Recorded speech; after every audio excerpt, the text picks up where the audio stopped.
नमस्कार, जय हिंद, वंदे मातरम। दोस्तों, मैं आप सभी के लिए प्रैक्टिस सेट करा रहा था, जिसमें दोस्तों ये प्रैक्टिस सेट 2 होगा। इसकी जो पीडीएफ है हमारे टेलीग्राम चैनल पर मिल जाएगी, जिसकी लिंक वीडियो को डिस्क्रिप्शन में दी गई है। वहां से आप लोग पीडीएफ को आसानी से डाउनलोड कर सकते हैं। चलिए वीडियो शुरू करते हैं। दोस्तों, वीडियो को पूरा जरूर देखना। दोस्तों, वीडियो को लाइक कर देना, चैनल को सब्सक्राइब कर देना और अपने दोस्तों के पास भी शेयर करें। चलिए वीडियो शुरू करते हैं। पहला क्वेश्चन है, बी.आर. अम्बेडकर स्वतंत्र भारत के पहले मंत्री बने थे, तो कौन से विभाग के मंत्री बने थे? ऑप्शन ए शिक्षा विभाग के, ऑप्शन बी गृह विभाग के, ऑप्शन सी कानून विभाग के या कानून मंत्री बने थे, या खाद्य मंत्री बने थे। तो कौन बने थे? तो अम्बेडकर हैं, तो कौन बने थे? कानून मंत्री बने थे। इस प्रकार ऑप्शन सी इसका राइट आंसर हो जाएगा। इसके बाद अगला क्वेश्चन है, भारतीय संविधान के निर्माण के समय संवैधानिक सलाहकार कौन थे?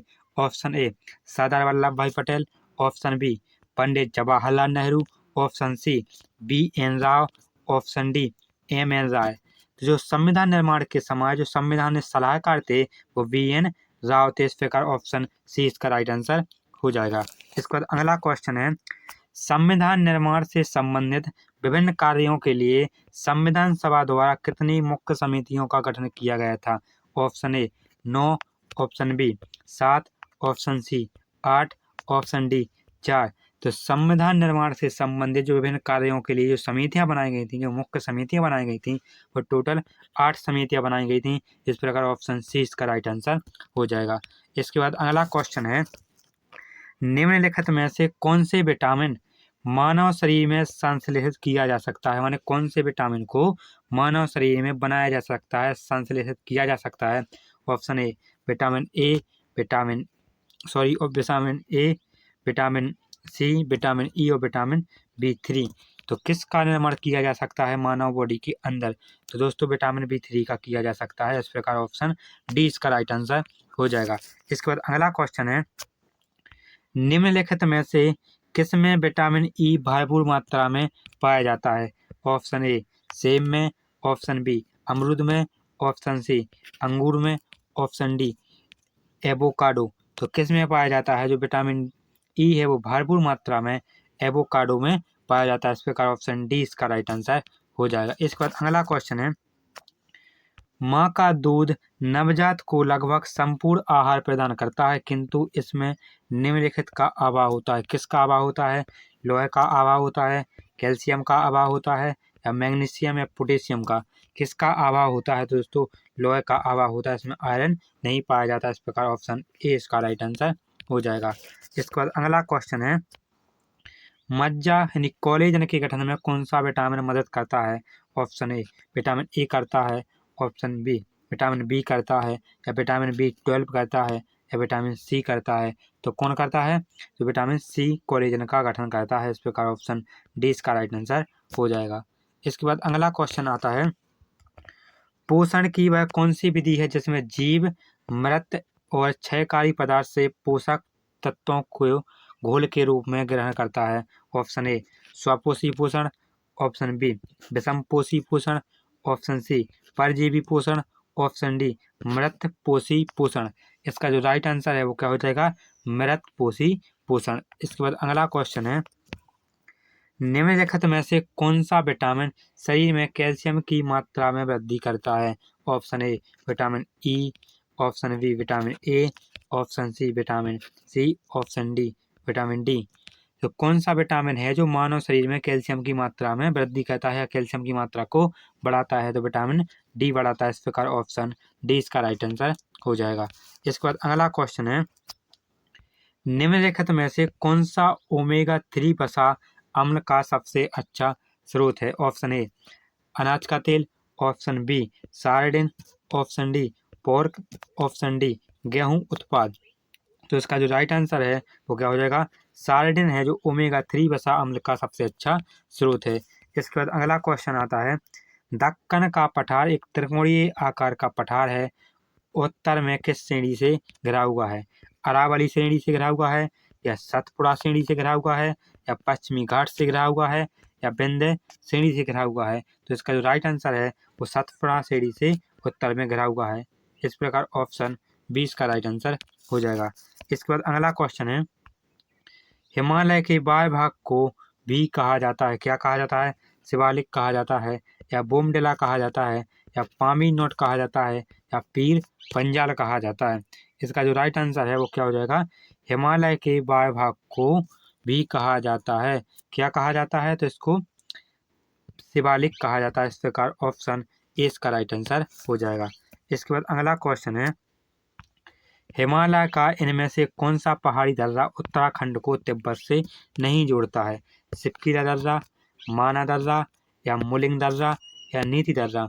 तो कौन सा दर्रा है जो उत्तराखंड को तिब्बत से नहीं जोड़ता है? तो सिपकीला दर्रा नहीं जोड़ता है। इस प्रकार ऑप्शन ए इसका राइट आंसर हो जाएगा। इसके बाद अगला क्वेश्चन है, नंदा देवी चोटी कहाँ पर है? असम हिमालय का भाग है, गढ़वाल हिमालय का भाग है, नेपाल हिमालय का भाग है, या पंजाब हिमालय का भाग है? तो दोस्तों जो नंदा देवी है वो गढ़वाल हिमालय का भाग है। इस प्रकार ऑप्शन बी इसका राइट आंसर हो जाएगा। दोस्तों यहाँ पर नंबर ऑफ क्वेश्चन मिस्टेक हो गए हैं, इसके लिए मुझे माफ कर देना। अगला क्वेश्चन है, बोर्रा गुफाएं भारत के पूर्वी तट पर निम्न पहाड़ियों में से किस पहाड़ी पर स्थित है? हौसले पहाड़ी पर, अनंतगिरी पर, या नांगरी, या नल्ला माला पर। तो कहाँ पर स्थित है? ये अनंतगिरी में स्थित है। कहाँ पर? अनंतगिरी में स्थित है। इस प्रकार ऑप्शन बी इसका राइट आंसर हो जाएगा। इसके बाद अगला क्वेश्चन है, दिसंबर 2019 में हिमाचल प्रदेश में रोहतांग गलियारी दर्रे का नाम बदलकर क्या रखा गया? मुखर्जी सुरंग रखा गया, या अटल सुरंग रखा गया, या स्वराज सुरंग, या बोस सुरंग, क्या रखा गया? इसका जो राइट आंसर है तो अटल सुरंग रखा गया। कब? दिसंबर 2019 में ये हिमाचल प्रदेश में एक जो दर्रा है जिसका नाम है रोहतांग दर्रा, इसका जो नाम बदलकर अटल सुरंग कर दिया गया है। इसके बाद अगला क्वेश्चन है, निम्नलिखित में से किसको सह्याद्री पर्वतमाला भी कहा जाता है? ऑप्शन ए पूर्वी घाट को, ऑप्शन बी पश्चिमी घाट को, ऑप्शन सी शिवालिक पहाड़ियों को, ऑप्शन डी विंध्य पर्वत को। तो किसको कहा जाता है? इसका जो राइट आंसर है ऑप्शन कौन सा? ऑप्शन डी इसका राइट आंसर हो जाएगा, विंध्य पर्वत। इसके बाद अगला क्वेश्चन है, अरावली पर्वतमाला भारत के निम्नलिखित में से किस राज्य से होकर नहीं गुजरती है? हरियाणा से, ऑप्शन बी गुजरात से, ऑप्शन सी राजस्थान से, ऑप्शन डी महाराष्ट्र से। इसका जो राइट आंसर है आप सभी लोग कमेंट में बताएंगे। कहाँ पर? इसका जो राइट आंसर है आप सभी लोग कमेंट में बताएंगे। इसके बाद अगला क्वेश्चन है, कोशिका में प्रोटीन संश्लेषण होता है, कहाँ पर होता है? गोलिकाय में होता है, राइबोसोम में होता है, माइटोकॉन्ड्रिया में होता है, या सेंट्रोसोम में होता है? तो कोशिका में जो प्रोटीन का संश्लेषण होता है वो राइबोसोम में होता है। इस प्रकार ऑप्शन बी इसका राइट आंसर हो जाएगा। इसके बाद अगला क्वेश्चन है, निम्नलिखित में से कौन सा सबसे बड़ा कोशिकांग है? गोलिकाय, गुणसूत्र, या माइटोकॉन्ड्रिया, या प्लास्टिड? कौन? प्लास्टिड। तो जो सबसे बड़ा कोशिकांग है, जो कोशिका का सबसे बड़ा कोशिकांग है वो माइटोकॉन्ड्रिया। इस प्रकार ऑप्शन सी इसका राइट आंसर हो जाएगा। इसके बाद अगला क्वेश्चन है, कौन सी रचना जंतु कोशिका को वनस्पति कोशिका से विभेद करती है, अंतर करती है?